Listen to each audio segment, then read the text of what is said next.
oh, nah, these guys are just like rapists and stuff, dude. That's why it's like good. What, you want a rapist to stay in the country or whatever? And for me, the answer is like, I want a rapist to be in prison, okay? That's what I want. And it seems like you don't want them to be in prison. I just want to point that out. I want the rapist to go to jail, which would imply that they stay in the country instead of just like get a fucking free pass. So that's weird, okay? If there is any raping going on, I want the person to go to prison, okay? So that's number one. You don't, which is odd. And also, number two, like half of these dudes are not... Like, if you think every single person that ICE is apprehending is like a violent rapist criminal, like, you're fucking insane, dude. What are you talking about? Like, nah, put all the rapists back. Like, I just don't understand what the...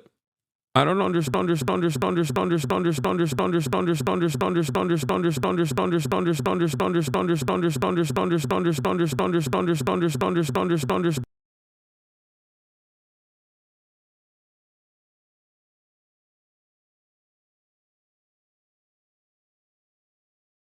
Big, their argument is like prison abolition, but only for rapists.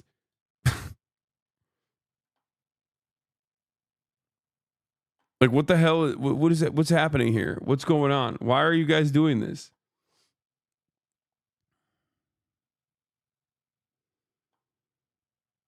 Also, a lot of the people that they're deporting are not rapists. Okay, just pointing that out there. Or murderers, really.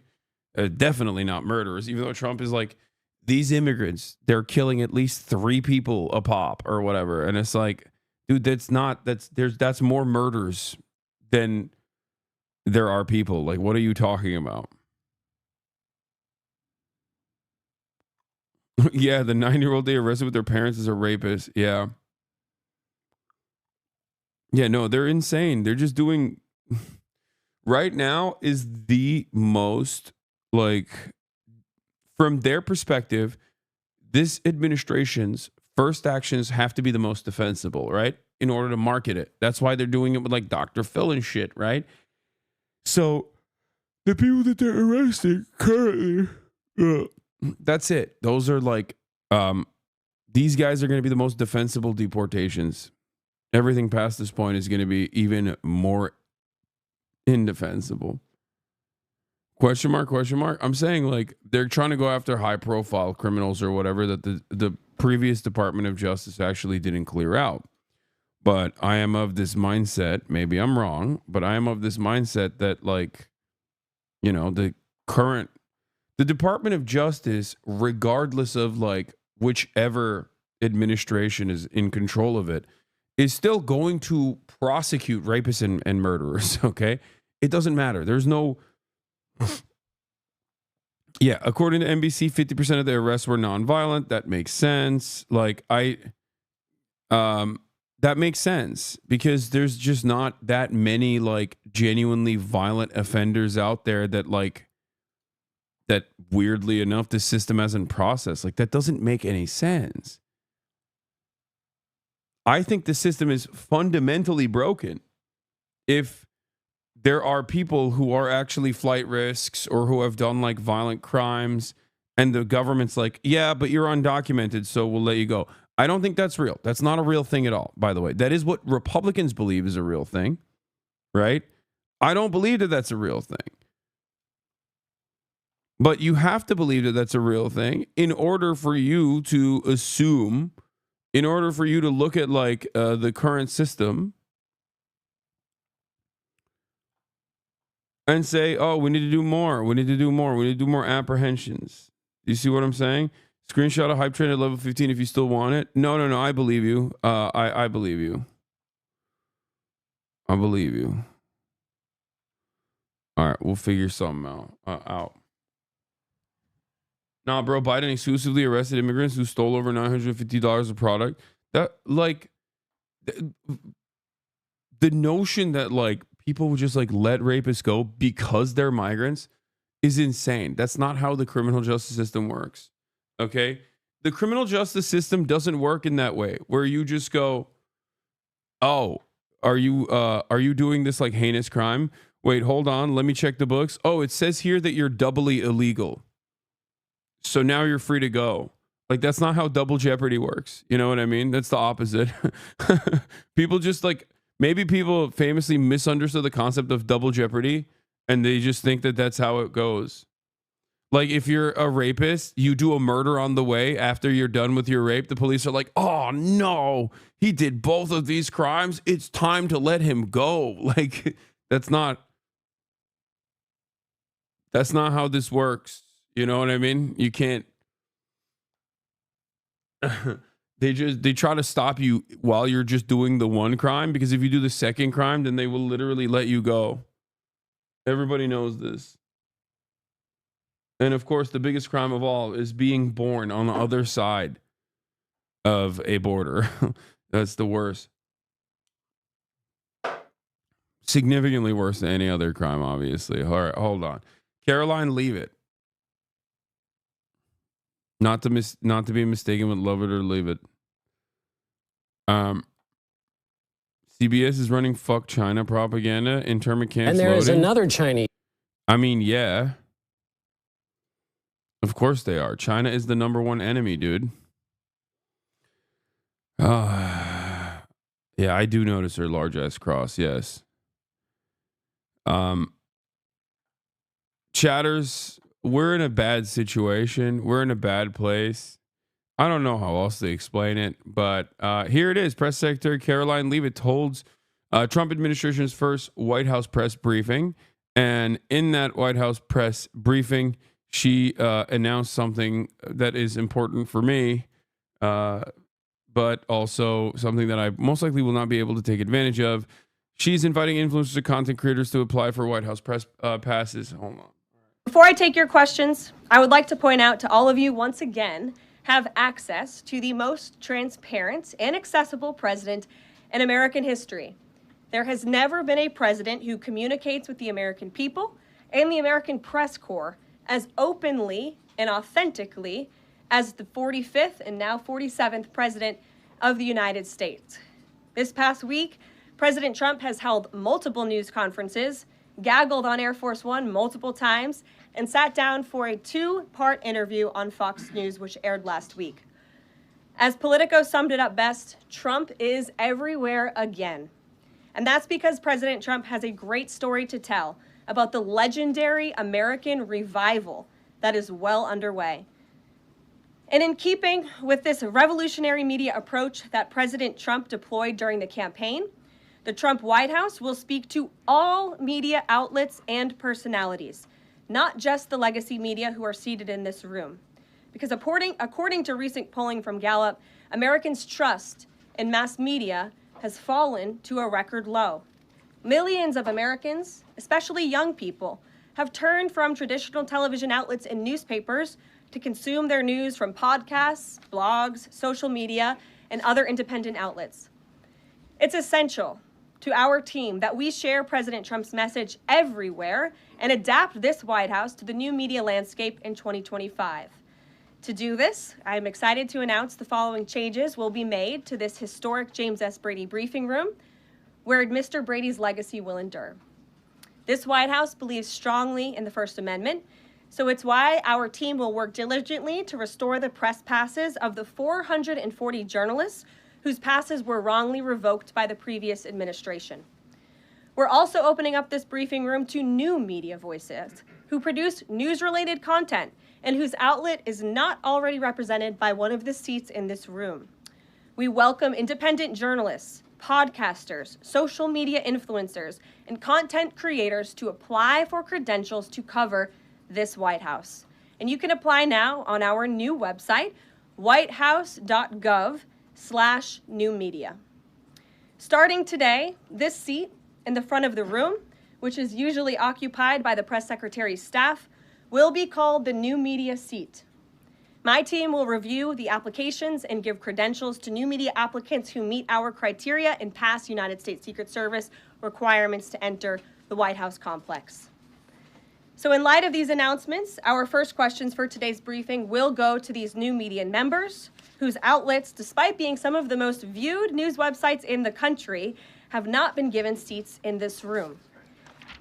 Caroline, a question that we've asked your predecessors of both parties in this job. When you're up here in this briefing room speaking to the American public, do you view yourself and your role as advocating on behalf of the president or providing the unvarnished truth that is, not to lie, not to obfuscate to the American people? I commit to telling the truth from this podium every single day. I commit to speaking on behalf of the President of the United States. That is my job.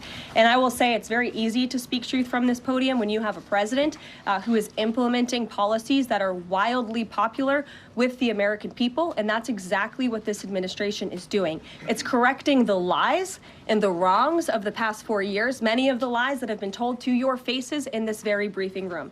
I will not do that. But since you brought up Truth Seek, I would like to point out, while I vowed to provide the truth from this podium, we ask that all of you in this room hold yourselves to that same standard. We know for a fact there have been lies that have been pushed by many legacy media outlets in this country about this president, about his family, and we will not accept that. We will call you out when we feel that your reporting is wrong or there is misinformation about this White House. So yes, I will hold myself to the truth, and I expect everyone in this room to do the same. And Caroline, just on a substantive question, yesterday the White House Office of Management and Budget directed across the board freeze, with some exceptions for individual assistance, we understand, to federal grants. It's caused a lot of confusion around the country among Head Start providers, among providers services to homeless veterans, Medicaid providers, states saying they're having trouble accessing the portal.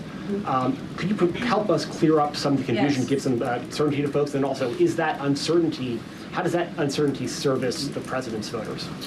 Well, I think there's only uncertainty in this room amongst the media. There's no uncertainty in this building. So let me provide the certainty and the clarity that all of you need.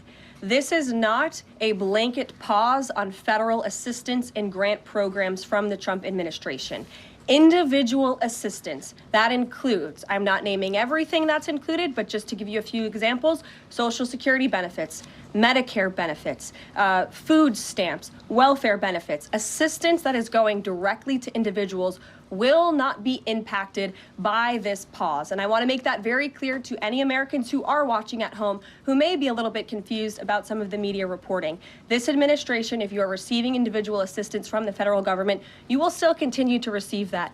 However, it is the responsibility of this president and this administration to be good stewards of taxpayer dollars. That is something that President Trump campaigned on. That's why he has launched DOGE, the Department of Government Efficiency, who is working alongside OMB. And that's why OMB sent out this memo last night, because the president signed an executive order directing OMB to do just this. And the reason for this is to ensure that every penny that is going out the door is not conflicting with the executive orders and actions that this president has taken. So what does this pause mean? It means no more funding for illegal DEI programs. It means no more funding for the Green New scam that has cost American taxpayers tens of billions of dollars. It means no more funding for I love that.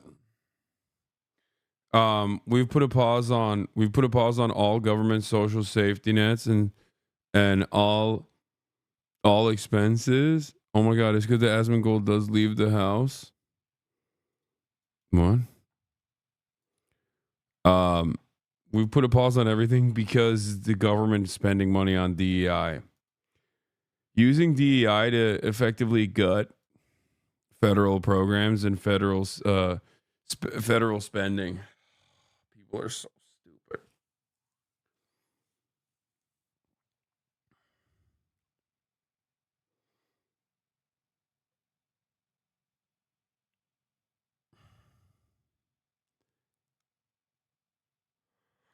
Did you apply for the White House press brief room? No.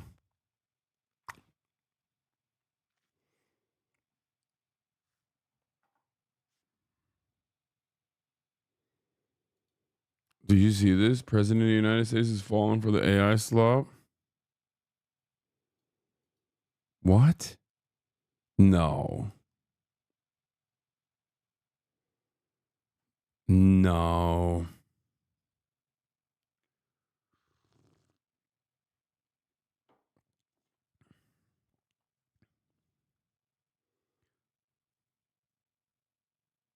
No.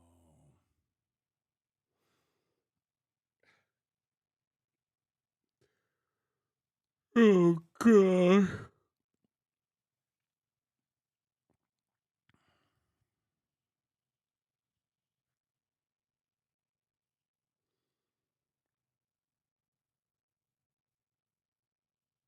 Dude, what is happening? Just stay in Japan, big bro. I don't. Dude, that he posted an AI car and said, "What a beautiful car. Congratulations to GM." And the tweet is, "Good morning. Welcome all new members. We have reached 1.1K since this group started 5 days ago. Big things are coming, not just for Trump, but for crypto as a whole. I believe Trump is far more than just a meme coin and play an important role in things to come." Trump signed an executive order yesterday relating to the strategic crypto reserve. Major moves. He also told the WEF that the USA would become the crypto capital of the world. His company TMTG is also going into crypto and is working to acquire Backed. Launched the TruthFi exchange. Devin Nunes at Cash. Enjoy the show. Wow. What a beautiful car. Congratulations to GM. What a beautiful car. Wow.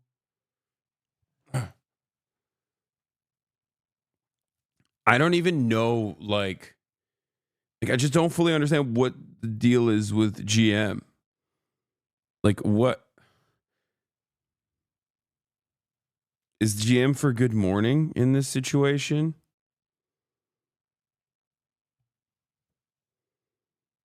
Like, what does this stand for? Because there's nothing like GM, like, this is not about General Motors. The only time where GM is featured in the tweet, which is what is accompanying this AI slob image,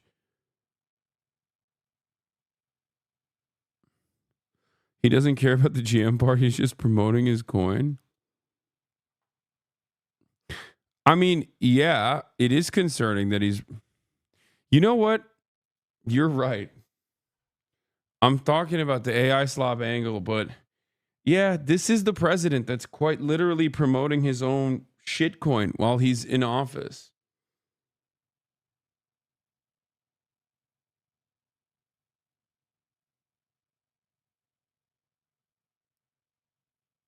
It's crypto verbiage saying good morning. Okay, I am still invested in the AI slop shit.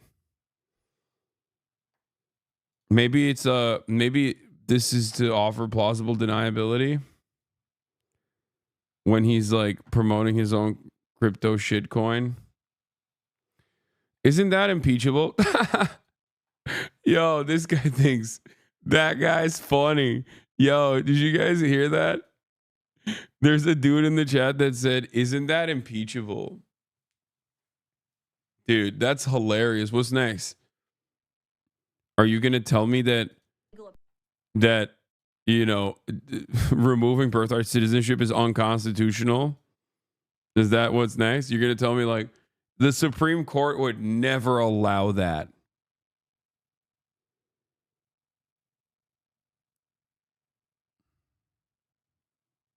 Awesome.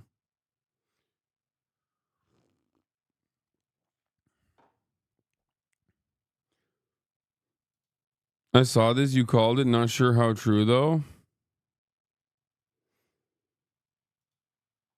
What? About that. Okay, let's continue. Can you claim asylum in Japan? No. Also, like, look, I'm very happy here, and I'm having a fantastic time. I'm surrounded by my friends. I'm having fun.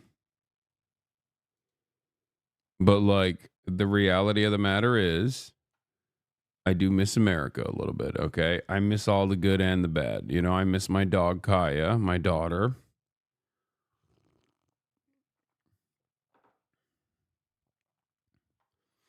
Would never live it down if you left anyway.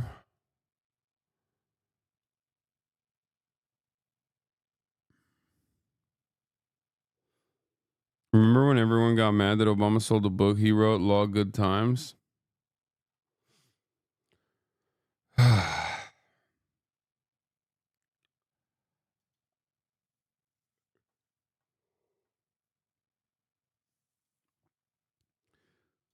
Oh my God. Two parties running at different speeds. Senate Dems are holding a press conference today to condemn the pardoning of January 6ers. That was done a week ago. Unclear if there's a presser today to go after OMB's power play to take over all of federal grant money.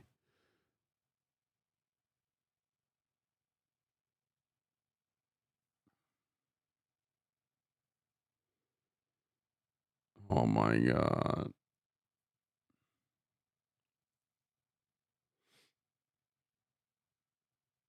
Oh my God.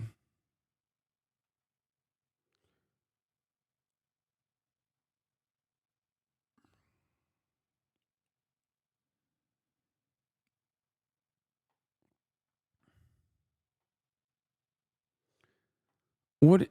Dems need an extra day to come up with a counter to the Medicaid freeze? Oh my God. Hakeem Jeffries in Dear Colleague letters lays out House Democrat strategy in response to the federal grant freeze.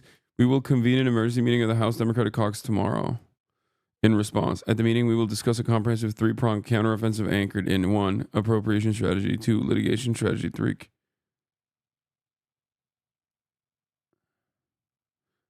Dude, what is going on, man? What?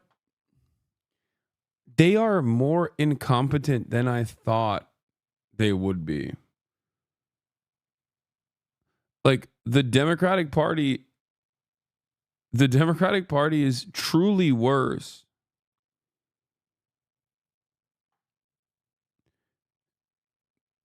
I'll just say it like this. The Republican Party is not worse than I expected because I expected the worst of them. But the Democratic Party is truly worse in their performance than what I expected them. And the bar was low. I expected them to do at least a little bit. Like I said, there's not going to be the classic hashtag resistance, all the stuff, right? And, yeah, I was right. That there wasn't going to be a classic hashtag resistance. That's fine.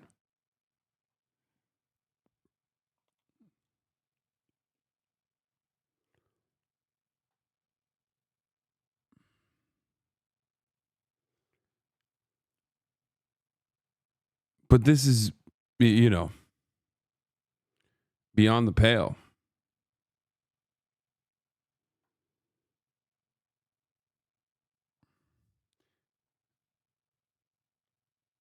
Dems are quiet quitting. I think they quiet quit a long time ago.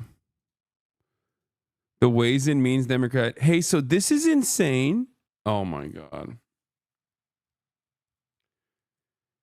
OMB memo sent to me appears to suggest a pause on basically all federal assistance starting tomorrow at 5.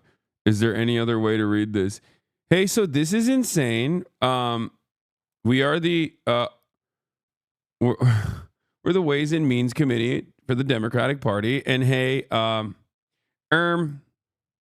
is anybody else seeing this?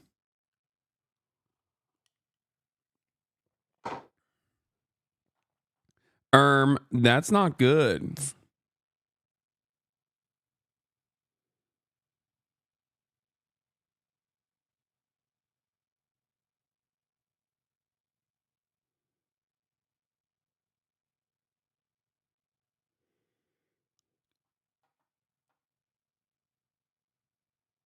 Anyway. I'm falling asleep, but like with my eyes open. Genderism and wokeness across our federal bureaucracy and agencies. No more funding for Green New Deal social engineering policies. Again, people who are receiving individual assistance, you will continue to receive that. And President Trump is looking out for you by issuing this pause because he is being good steward of your taxpayer dollars. Thanks, Caroline. Sure.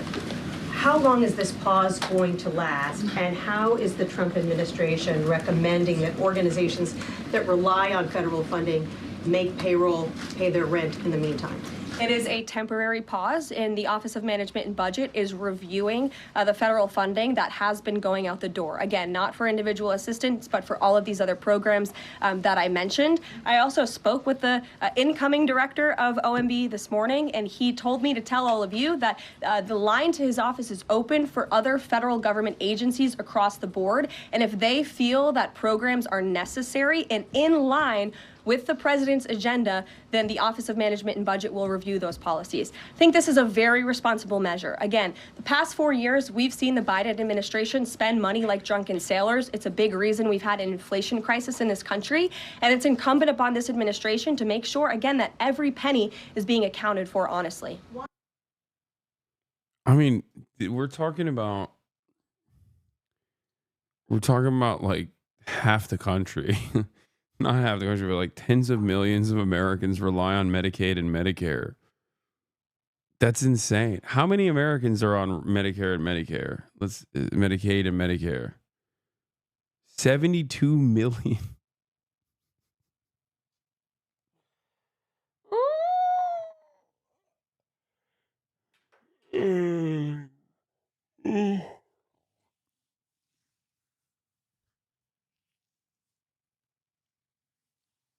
Grandpa has to die because woke, dude.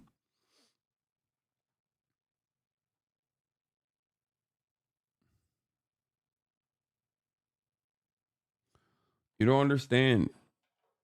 Grandpa has to die because woke. Okay? Do you get it? Do you understand? We have to tackle woke. And now grandpa has to fucking die. Grandma also dead because woke. Yeah. Immediately suspending all federal assistance until every program can be reviewed for Marxism is like a parody of Tea Party politics. Is the kind of thing you would have heard floated back in talk radio in 2010. Yeah. These are, I will say, these are moves. This is like bubble. This is stress testing. That's what we're doing here. The Republican Party is stress testing to see what they can get away with. I think. God, this is. I don't want to be 2016 ass libbed up here, but it kind of feels like it because what they're doing here is insane. Like, I mean, this is just completely insane. Not giving Trump's golden age. I'll tell you that much. Okay. Trump stopped major funding for my state, and the main bridge for traffic is now going to be rebuilt in probably 2030. No, dude, you don't understand. Infrastructure week is coming. Okay. It's coming quickly. 41% of all births are covered by Medicaid. Overnight, Republicans are destroying healthcare for millions of Americans, and it isn't just Trump. Republican majorities in the House and Senate are backing this illegal sabotage. They're all in on it, everyone. It's really cool that they didn't let AOC run any, forward-facing, important position where her voice would matter even a little bit more. I'm glad that they have instead a party of geriatric old men who are, cancer victims themselves, turning around and just going, like getting their 18-year-old interns to write, is anybody else seeing this? Like, that's a good way to communicate in this situation, right? Oh my fucking God. I am going to literally Sudoku. Oh my God. I am going to Sudoku in a very public manner in a video game. Republicans are quite literally defunding the police, Schumer says of Trump's federal aid freeze. Stop.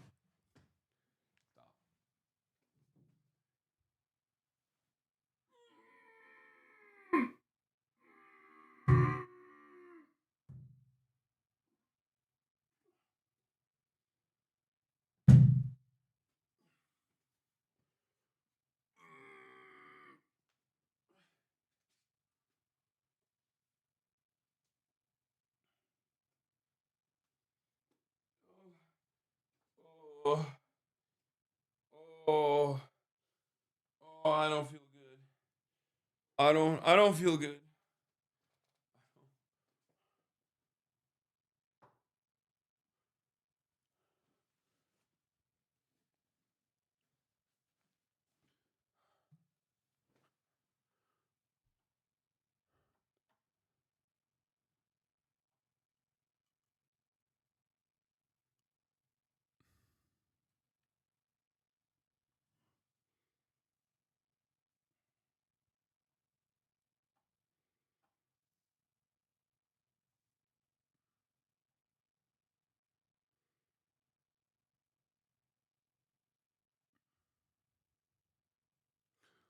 It feels like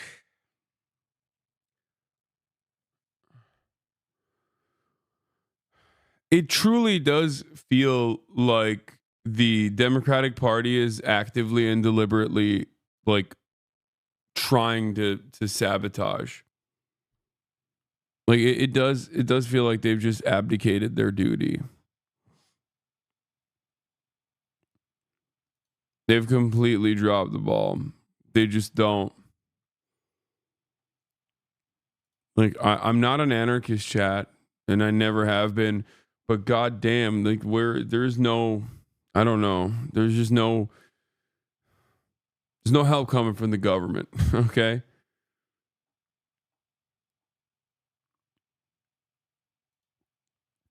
News: confusion among Dems on how to respond to Trump's stunning federal assistance freeze, with Schumer telling senators to downplay policy response to the spending directive and just pick a single nominee to use as a protest vote. Several did that with Duffy just now.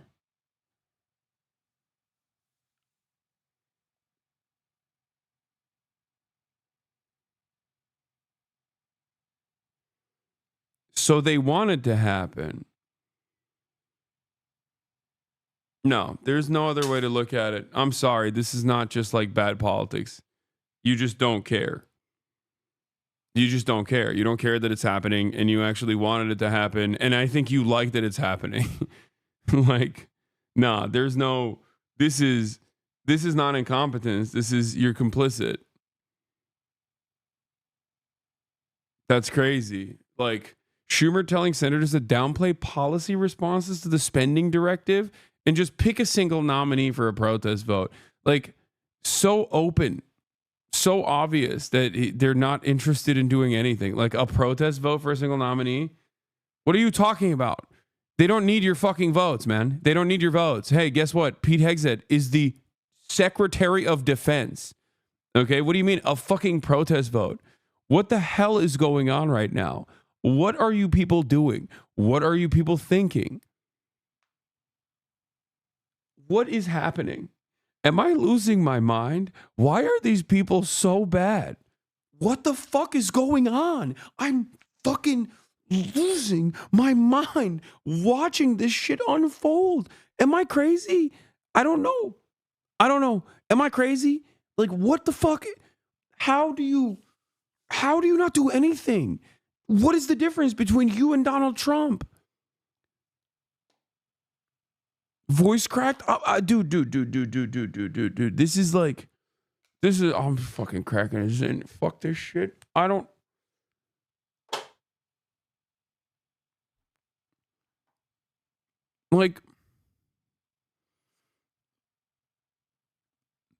sorry. If our mentally brain damaged, mentally deficient,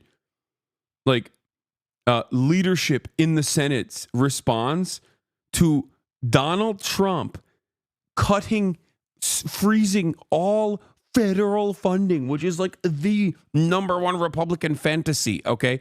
This is the real shit that the Republicans fantasize about, like the institutional Republicans fantasize about, not the racism. Everybody focuses on the racism, but the racism is actually for the kids, okay? The racism is literally the candy that you get to eat after eating the broccoli.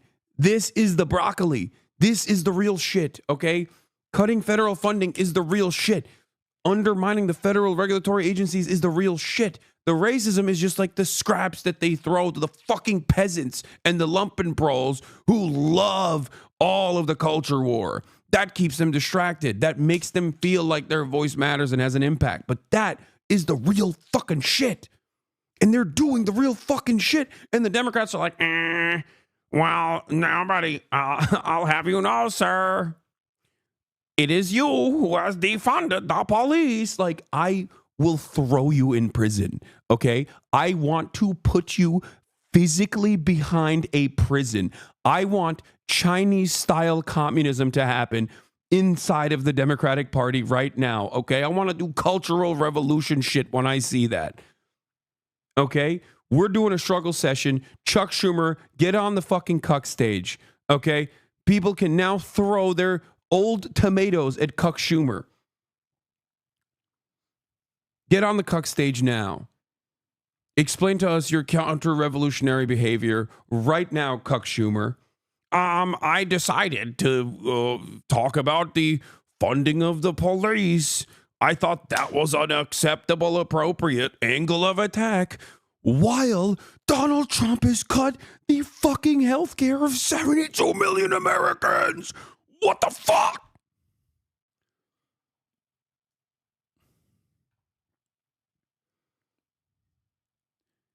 Like, what do you mean Donald Trump has defunded the police? What do you mean? Who is this for? Nobody thinks you are the pro-funding the police party. Nobody thinks that. You're a fucking idiot. You're fucking so stupid. They think you're a goddamn socialist. They think you want to kill cops. Why the fuck are you trying to be like, I guess Donald Trump defunded the police? Like, that is, oh my God. As far as a line of attack goes, what a fucking stupid way to have this conversation when there are tens of millions of Americans who are in a place of uncertainty right now, okay? Whether it be their Social Security, whether it be their health care, and you're going, awfully hypocritical, don't you think?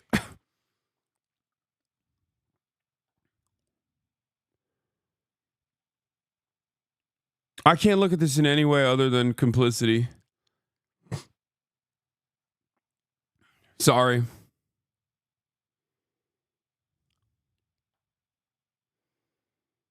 Was this not just irony? What do you mean?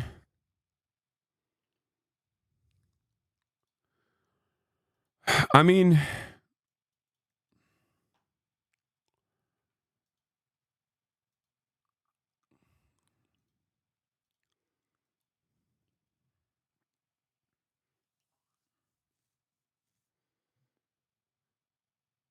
I just,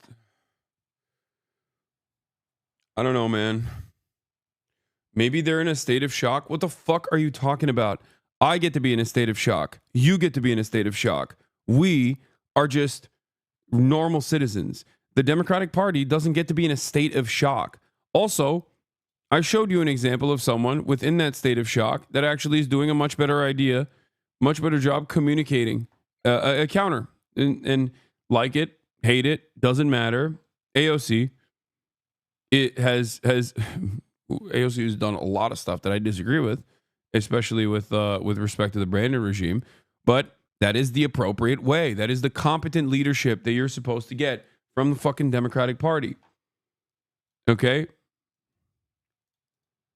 Yes. I saw Hakeem Jeffries. Presidents come and presidents go, through it all. God is still there on the throne. Which is so funny because Hakeem Jeffries obviously is like Nancy Pelosi's Nancy Pelosi groomed Hakeem Jeffries, and not in like the Zoomer way of talking about grooming. I mean, like in the OG way of talking about grooming, as in like he was. I should have never used that term. Everyone's gonna fucking misunderstand it. Like Hakeem Jeffries is Nancy Pelosi's guy. Okay, he was prepared for the job. He was mentored for the job. He was groomed for the job. He was the protege, and some of you might not know this, but Nancy Pelosi also is like very godly. And it's interesting. Because I guess he's also running with the I'm very godly thing.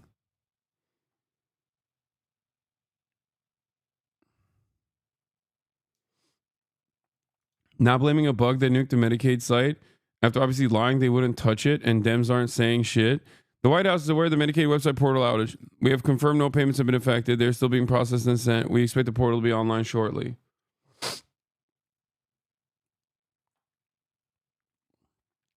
It's like another example of bare minimum response here. Lies. Okay. I mean, decent. Definitely still better. Not as good as the AOC one. But like, dude, that is bare minimum. Okay. That is bare minimum. Like AOC is bare minimum. I'm not saying that's what the Democrats should be doing. I'm saying that is what any competent person would like immediately start off as. Okay. Because if the Democratic Party as an institution was actually competent, they would literally fucking stop this process. They would, use as many legal hurdles as they possibly can, immediately go on a full throttle agenda, speaking loudly in front of every camera they can, just like Chuck Schumer was doing the exact opposite of what Chuck Schumer is doing, where they just communicate to every American, hey, there are 330 million Americans living on this beautiful soil, okay, that was given to us by God. And as a God-fearing, law-abiding American citizen and as a public servant, I come to you, the American people, with horrifying news, because every single one of you at a certain point takes advantage without recognizing or directly takes advantage of a government entitlement program. 72 million Americans are on Medicaid and Medicare. 41% of births that happen on this nation are paid in some parts through the Medicaid process. Donald Trump and the Republican Party has consistently wanted to take away the meager help that this government offers every single American. And today, they finally did it. Okay? They finally kickstarted this process. And as a competent Democrat, as the leader of the Democratic Party, I am going to do everything in my power to protect you, every single one of you Americans, because it does not matter if you're a Republican. It does not matter if you're a Democrat. It does not matter if you didn't vote at all. I'm here to help you, as is my job. As a public servant, I am here to serve you, the public, not the corporations, not the billionaire oligarchs that sat next to Donald Trump during his inauguration because they paid for it. Okay? That's what, that's not, I just came up with that on my own, literally in a second. Okay? I'm not a particularly brilliant person. I don't think that what I said was good. I don't even think that was like a good speech. You would have to tweak that a little bit, right? You would have to tweak it. But like, if I, a fucking moron, can come up with that in a second, I'm pretty sure there's like some comms people out there with any kind of competent leadership, any kind of interest in like actually trying to help Americans. They could come out and like at least aesthetically do something about it.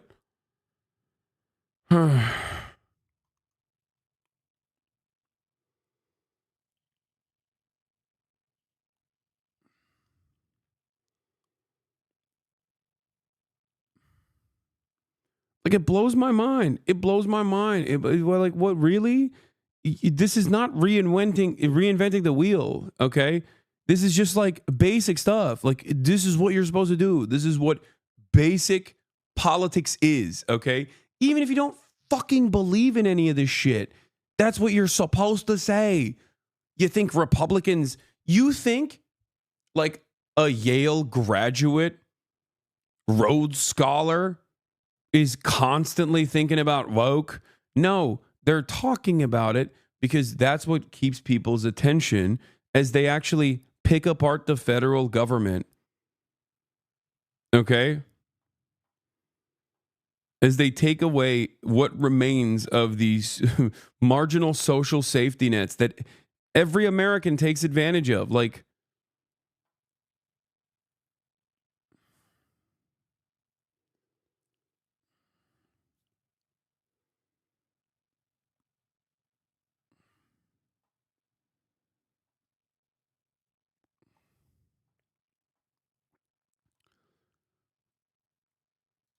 Google federal freeze is Medicaid pause. Trump freeze, funding freeze, Medicaid funding freeze.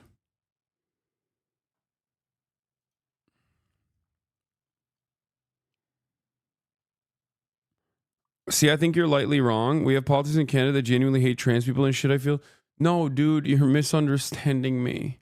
Like, I'm sorry, but you cannot convince me that the only thing that like the average Republican politician cares about is like some dumb culture war shit, when what they do care about is making sure that their corporate benefactors get a decent return on their investment in terms of campaign contributions. Okay. They care about deregulation. They care about tax cuts. That's what they care about. The woke shit, like they don't care about the green M&M not being fuckable enough. Okay. That's just something that they talk about to, you know, make people pay attention to that when they're secretly undermining the federal government at the behest of corporations. Okay. Like you think, oh man, they took out the dick vein from the Snickers bar, dude. That's what I'm writing a piece of legislation to combat the woke. I'm memeing. I'm using exaggerated examples of what Republicans, talk about in terms of woke and cancel culture or whatever the fuck.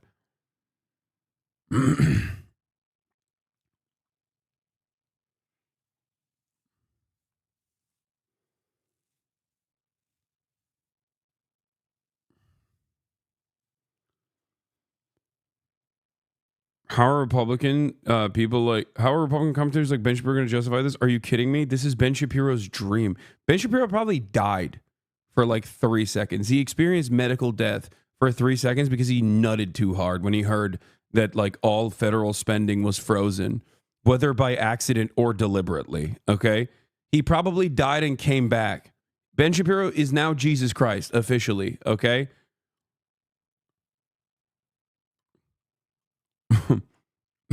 You think Ben Shapiro would turn around and be like, oh my God, I can't believe the Trump administration has done the thing that I can't even talk right now. I have nutted. I apologize. Excuse me. I've soiled my boxer briefs. Okay. It seems I'm the second. It seems this is the second goonicide. Okay. The first one happened at the bikini bar. The second one is happening in my pants. I have never been so hard in my entire life thinking about all the poor people dying because they don't have access to government-funded entitlement programs when they should have simply worked harder and picked themselves up by their bootstraps if they're experiencing any sort of medical problems at the age of 75 is what makes me nut. I now have a wet-ass P word in my pants. Why pose this pause with so little notice? Why not give organizations more time to plan for the fact that they are about to lose, in some cases, really crucial federal funding, at least for a period of time? There was notice. It was the executive order that the president signed. There's also a freeze on hiring, as you know, a regulatory freeze, and there's also a freeze on foreign aid. And this is, again, incredibly important to ensure that this administration is taking into consideration how hard the American people are working. And their tax dollars actually matter to this administration. You know, just during this pause, DOJ and OMB have actually found that there was $37 million that was about to go out the door to the World Health Organization, which is an organization, as you all know, that President Trump, with the swipe of his pen in that executive order, is no longer wants the United States to be a part of. So that wouldn't be in line with the president's agenda. DOJ and OMB also found that there was about to be 50 million taxpayer dollars that went out the door to fund condoms in Gaza. That is a preposterous waste of taxpayer money. So that's what this pause is focused on, being good stewards of tax dollars. One, on the freeze in federal funding, who advised the president on the legality of telling government agencies that they don't have to spend money that was already appropriated by Congress? Well, as the OMB memo states, this is certainly within the confines of the law. So White House counsel's office believes that this is within the president's power to do it, and therefore he's doing it. Okay, so they disagree with lawmakers who say that they don't have the power to freeze this funding. Again, I would point you to the language in the memo that clearly states this is within the law. And on what happened on Friday night, the administration fired several inspectors general without giving Congress the 30-day legally required notification that they were being fired. I think only 2 were left at DHS and the DOJ. And then yesterday we saw several prosecutors, I believe 12, fired from the Justice Department who worked on the investigations into the president. As you know, they are career prosecutors, therefore they are afforded civil service protections. How is the administration deciding which laws to follow and which ones to ignore?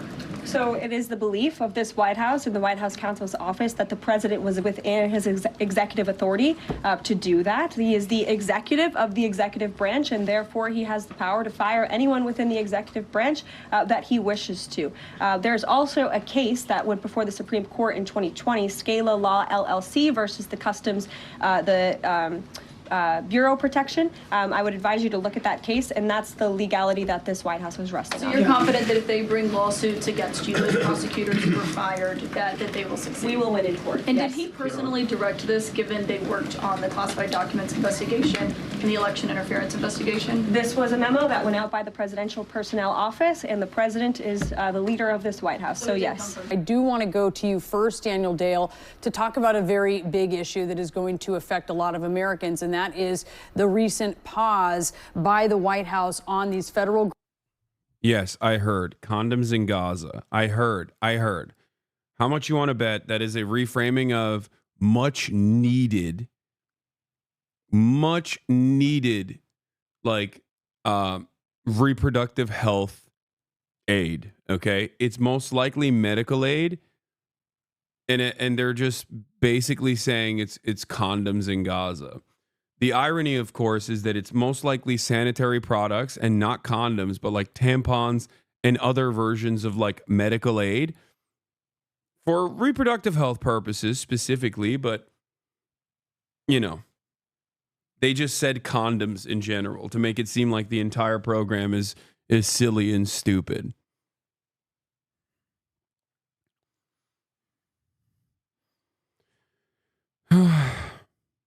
Leave it. Said that the signing of the executive order was sufficient notice. That's so messed up. Yeah.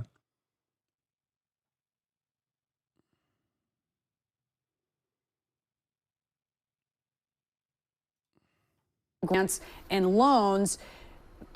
Carolyn Levitt tried to say repeatedly that she had answered this question, that direct assistance like Social Security, Medicare, food stamps, if you're getting that direct assistance or that direct check from the government, it's not going to be affected. But there's a lot of groups that you would expect and nonprofits that you would expect will asked about Meals and Wheels, Head Start. She wouldn't answer that question. And there's also so much other federal funding that goes to nonprofits, that goes to local and state entities. So not directly to individuals, but to entities that provide that essential aid then to individuals that's held up. What did you think about what you heard? Yeah, I think it's a classic spinmeister tactic, saying I answered that when you haven't answered it, and apparently can't answer it right away.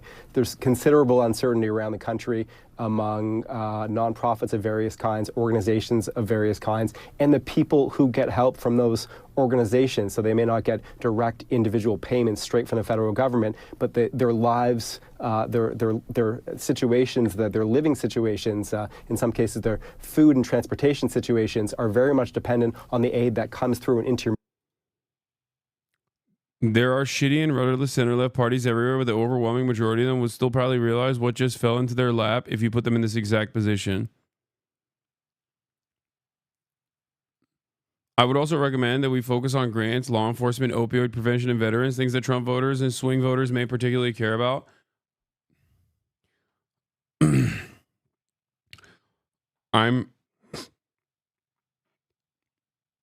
I truly...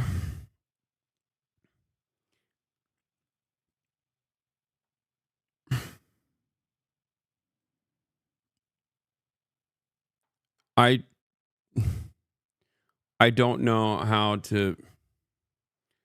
I don't know what to say. Like I am in awe I genuinely think that like you can't be this bad unintentionally. Like it's just so bad. Like hyper focusing on things that the Republican voters care about. Like, yeah, you know what they care about? Fucking healthcare, man. What are you talking about? Like, what do you think is more important to like a Republican who has grandparents on Medicare? Defunding the police? Like, you think that's more prescient? That's more significant? They shut down all federal spending to do to do this like silly ass like who's woke around these parts style McCarthy trials. Like, you think that's worth it? Do you think that's a worthwhile thing to engage in?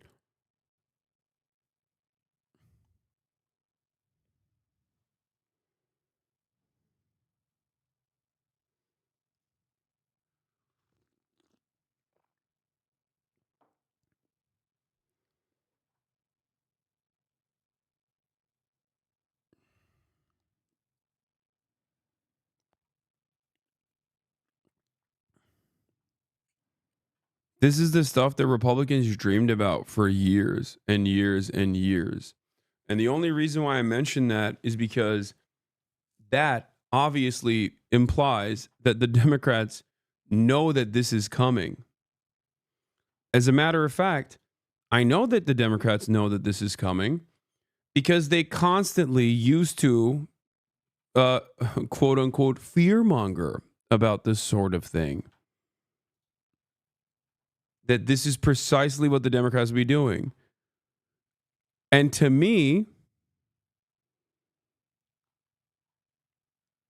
it feels like that fear mongering wasn't real at all. Like they were just kind of doing that, but they didn't have any sort of real investment in it.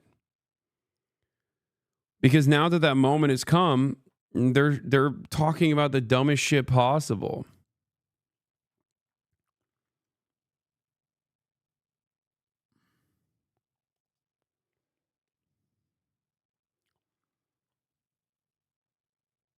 It was clearly outlined in Project 2025. Chatter, Project 2025 was Project 2024. And here, I'll show you these two quotes back to back that perfectly represent this. Reckless is correct. This is what Paul Ryan worked on his whole career, and many Republicans before Paul Ryan as well, and many Republicans will after this as well. Okay?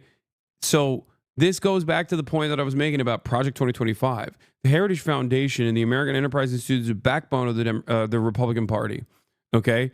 Their agenda is the Republican agenda. Trump is not unique in that regard. Okay? This is very much the Republican Party's agenda and has been for the longest time. Right? So it's not even necessarily like Project 2025 that is something that they something that you should be like fearful of or notice or whatever. This is like what they have been doing for years and years and years. This is just a logical conclusion of reactionary American Republican Party politics. Okay? And the things that they used to dream about that the Democrats would openly say that they're going to do, and then the Republicans were like, nah, we wouldn't do that. That's crazy. They're finally doing. And the Democrats are like, hey, you know what's really crazy? Donald Trump is defunding the police.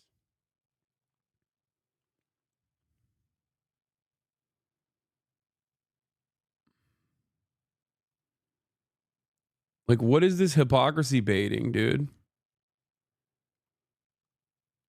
Like, at this point, what's the purpose? Like, who cares about the hypocrisy of it?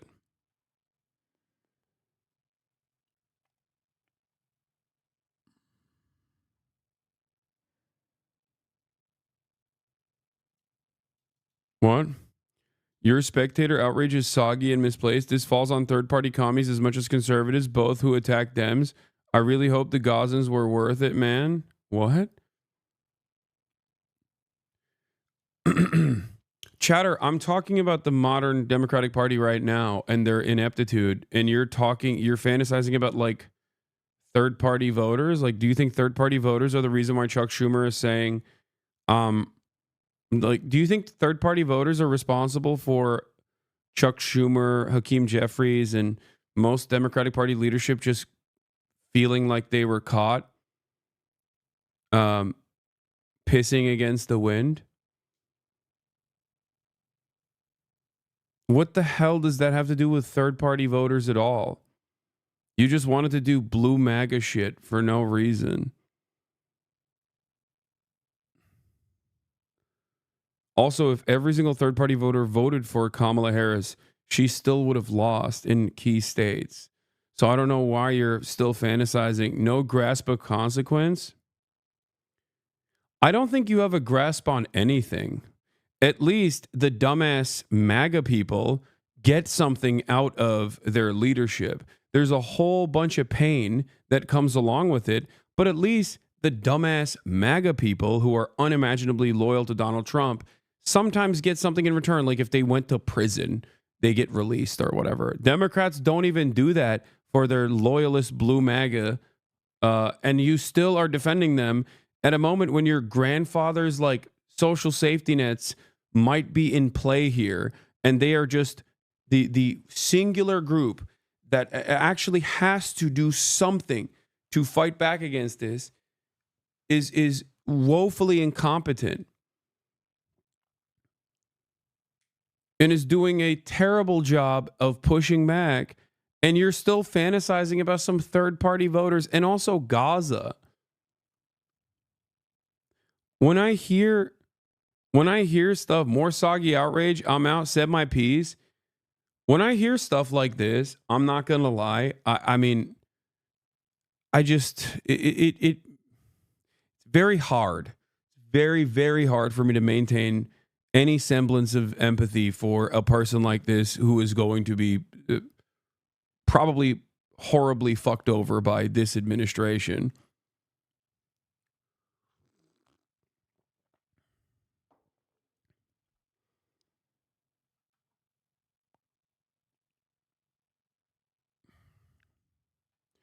I totally get why people despise liberals in the Democratic Party in general, though. Because, like, if I was a person with no firmly held convictions, okay, but at least, like, I had an opinion about, I don't know, babies dying in Gaza or something, and some smarmy ass fucking moronic liberal came up to me and said this, I'd be like, okay, I'm a Trump voter now. Fuck you. My entire life's mission now is to make sure that that guy is pissed off all the time. Like, that's how I would operate going forward. I'd be like, nah, like, I hate you. I hate you so much. I hate you almost as much as I hate the Republicans. And as a matter of fact, right now, you're the one who's annoying me. So I hate you more than the Republicans is what the average person's opinion would be. Like, liberals are so smarmy, so entitled, so elitist, and so wrong all the time. Okay?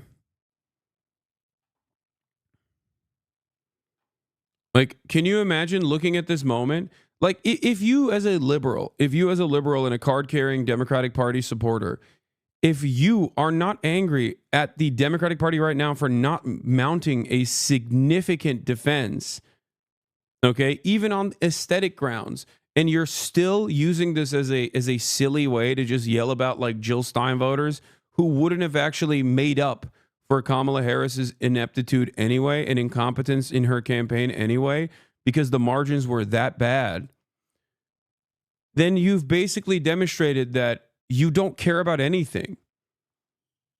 Like, this is the moment where you're supposed to come in here and be like, you know what, Hasan? I normally hate you because I think you're far too critical of the Democratic Party, even though the Republicans are a far graver threat to American future. And this is the moment where you're supposed to say, you know what? We're aligned on this. And I think that the Democratic Party should be doing a better job fighting back against this. But you just fantasized about third-party voters somehow being responsible for this, even though the numbers prove you wrong, demonstrating once again that it's just your petty disagreements that you have with people that have people who don't agree with you for a multitude of different reasons, sometimes very valid ones.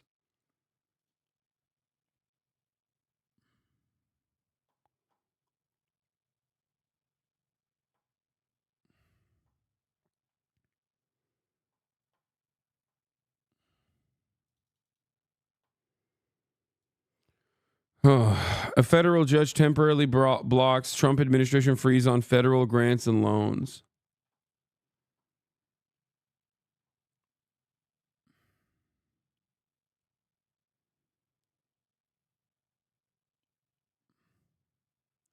I just don't understand the mentality of like being. I don't understand the mentality of demonstrating cult-like loyalty towards the Democrats. At least the Republicans do good politics and constantly focus on like idiotic culture war shit that these people seemingly can't get enough of, right?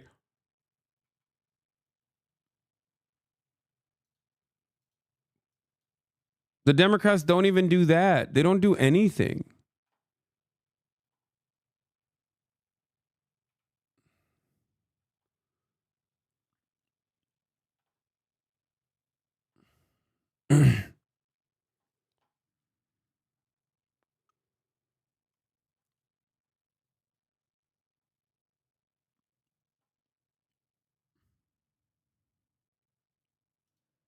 Intermediary organization, and we still do not have clarity on what is happening with the funding that usually goes to those entities. Let's go to the briefing room now with CNN's Caitlin Collins, who was asking questions of Levitt specifically about the legality of Trump freezing money. Hasan, a sneaky Republican. Hasan just loves shitting on both sides. Such an easy thing to do. Is it?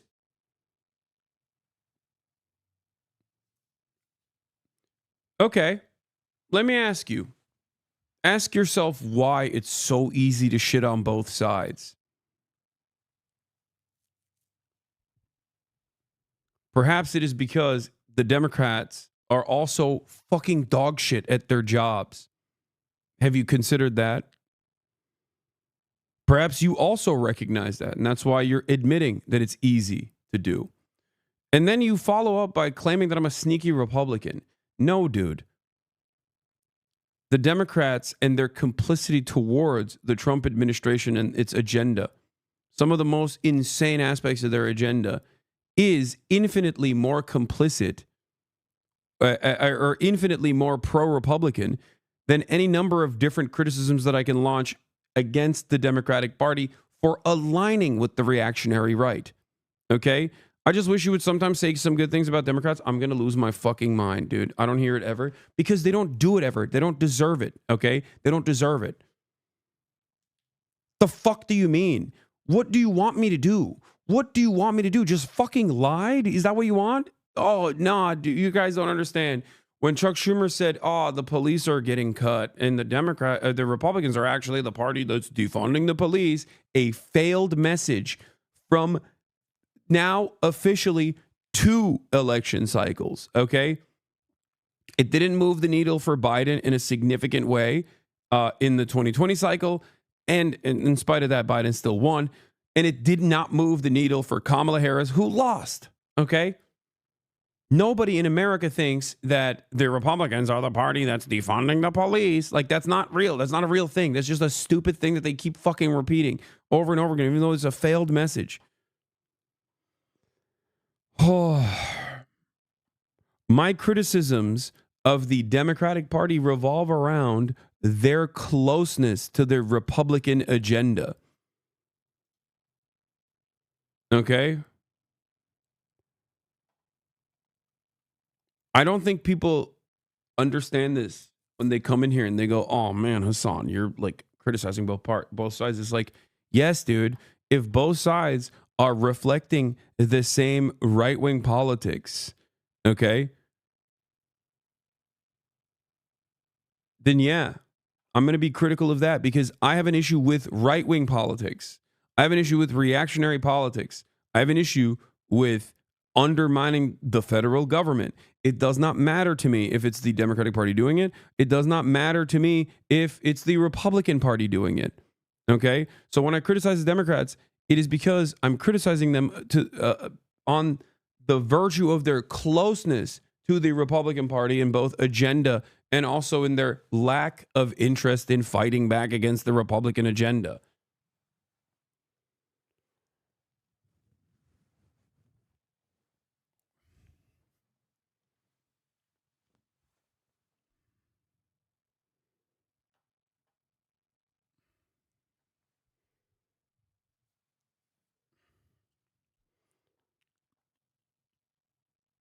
It's just so strange that they're still upset about.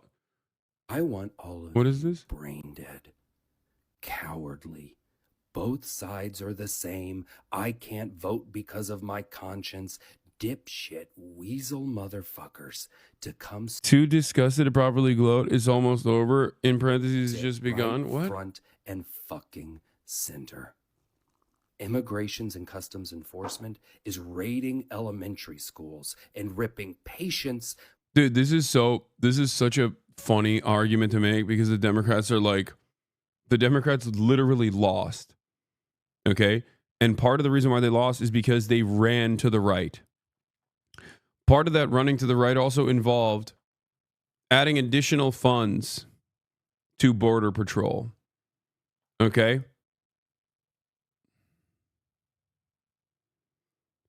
What are you talking about? What are you talking about? What are you saying right now? Every single thing that the Trump administration does right now that is awful, the Democratic Party tried to push for a marginally better, still ultimately bad version of, and that played a role in their spectacular defeat. Because for most Americans, they looked at the situation and they went, I don't understand. Why would I want the lighter, shitty diet soda version of the same thing that I can get from the Republicans? I'm just looking at what you're doing and I'm simply seeing it for what it is, an admission that the Republicans were right. You're just admitting that you were wrong and the Republicans were right.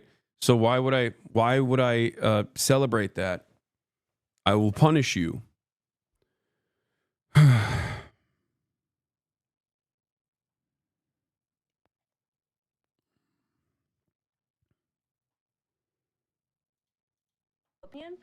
But it is in disagreement with the legal opinion of this administration. Yeah, birthright citizenship is unconstitutional. Great stuff. That was appropriated to be spent by Congress. Caitlin, what did you make of her response? Yeah, that was a big question, obviously, that came from a lot of lawmakers on Capitol Hill, particularly Democrats who have been outraged about this freeze in funding today. You saw Caroline Leavitt come out here in her first briefing, clearly understanding the confusion that this order has caused and the questions that it has raised. I should note, not just among Democrats on Capitol Hill, but regular people all across the country wondering, does this affect their veterans organization? Does it affect homeless shelters? Does it affect Medicaid? That's still been a big question that was unanswered at this briefing. And she came out and said that this is temporary, as we know, but it's not clear how long this could go on for. We know in the memo it's calling for a review that would go until February 7th at least. So presumably until then, that we are still awaiting and seeking clarity on that front. But also just looking at what this would affect and how, whether or not this is legal to do, because all of this money that they are saying that they want to review to make sure it fits with their priorities, it's already been appropriated by Congress. It's already there for these agencies to spend and to disperse out to these programs and to these grants that it is set to go to. And so that is the question. She said it was the White House counsel's office who advised the president on the legality of this, and that was present in that memo that she was referencing there. That's going to be a big question, though, for Democrats on Capitol Hill, who have been arguing, we appropriated this money. It's already set to go out. You can't tell these agencies that they can't get it. But then she did reinforce there that this is not a permanent ban on this funding. It is temporary. But again, that is still raising real questions from a lot of places around the country that are seeking clarity on this. We're going to start with the breaking news, though, from the Trump White House and a dramatic new move that could impact millions of Americans. Overnight, the administration ordered a freeze that starts today on all federal grants, loans, and other aid. Now, that could amount to trillions in. Dude, another thing that I found a funnier way to argue against this, okay? I'm Chuck Schumer. I go up on stage and I say, ladies and gentlemen, Donald Trump once again showed that he's Vladimir Putin's best friend, because these funding freezes will also undermine our support for Ukraine.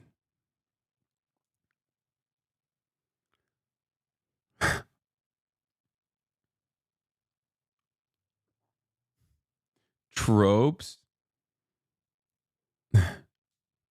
Yeah. I don't know what this is. Tropes? What is the trope? What are you saying?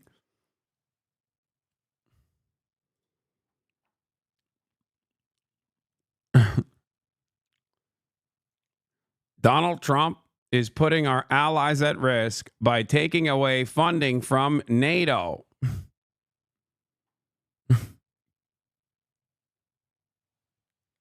It's like it's like people are dying on the streets, dude. There's like no more grants for like, people that are in desperate need of aid from the federal government. And Chuck Schumer comes out and says like, we are really threatening America's position around the globe by taking away funds from NATO.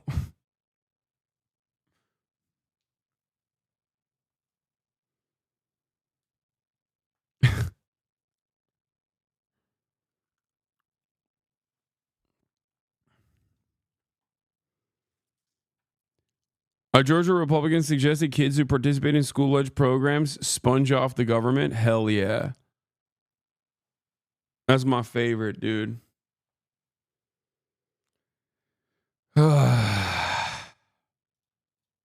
Federal dollars. And there are new executive orders to tell you about targeting the military, including ending DEI initiatives and forcing out transgender service members. Our Nice, correspondents dude. in Nice. Washington are covering this story from all angles. Let's go first, though, to Nancy Cordes with that memo that was sent to federal agencies last night. Nancy's got people talking. Good morning to you.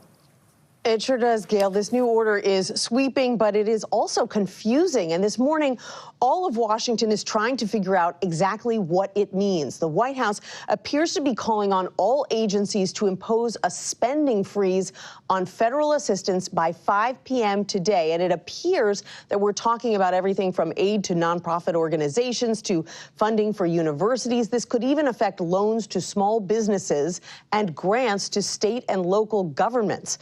Now, in this memo, the Office of Management and Budget at the White House orders all federal agencies to assess all of their programs and activities to ensure that they comply with President Trump's recent executive orders. And in the meantime, it says all federal assistance must be temporarily frozen. The memo specifically mentions financial assistance for foreign aid, quote, woke gender ideology, and the Green New Deal. The White House estimates the U.S. spent $3 trillion on federal assistance last year, though how they came up with that number is not exactly clear. The memo states this will not impact Social Security, Medicare, or assistance provided directly to individuals, Gail. Well, Nancy, we're all waiting to hear exactly what specific programs are being targeted here. But here's a big question. Is this even legal? That is a great question, Gail. Democrats are already arguing that it isn't. Chuck Schumer, the Senate's top Democrat, put out a statement overnight saying, quote, Congress approved these investments and they are not optional. They are the law. He said this sudden freeze is going to lead to organizations missing payroll, not being able to pay their rent. There are also concerns that this temporary freeze could impact disaster assistance, programs for the elderly or the hungry, even school lunch programs. No one really knows. But this memo, Gail, from the Trump White House argues, quote, that the use of federal dollars to advance Marxist equity, transgenderism, and Green New Deal social engineering policies is a waste of taxpayer dollars that does not improve the day-to-day lives of those we serve. This is going to be a big battle, Gail. Yeah, more on this to come for sure. Nancy, thank you. The president also moved to put his mark on the U.S. military, removing diversity measures and putting transgender troops on notice in a way that seems to go further than he did in his first term. Ed O'Keefe has that part of the story. Traveling back to Washington last night, President Trump signed a series of executive orders, including one calling on the Pentagon to begin pushing out transgender troops. I want to thank you all. A move he previewed earlier in the day. To ensure that we have the most... Dude, every day is just worse than the last. This is crazy.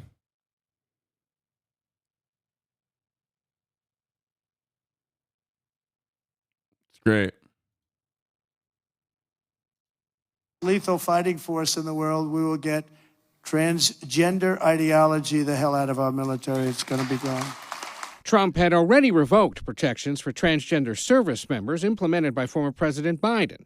And the new executive order argues transgender people cannot satisfy the rigorous standards necessary for military service. When we hear this executive order saying that we're not worthy of service, it is unnerving. It's disheartening to hear. Transgender Army veteran Layla Ireland served 12 years, and her husband, Logan, is also transgender. He served in the Air Force for more than 14. And when you're out on the battlefield, and let's say you have rounds coming down range and you don't know if you're going to be here in the next couple minutes, when you see that medic coming to get you, you don't care what their gender is. You don't care if they're transgender.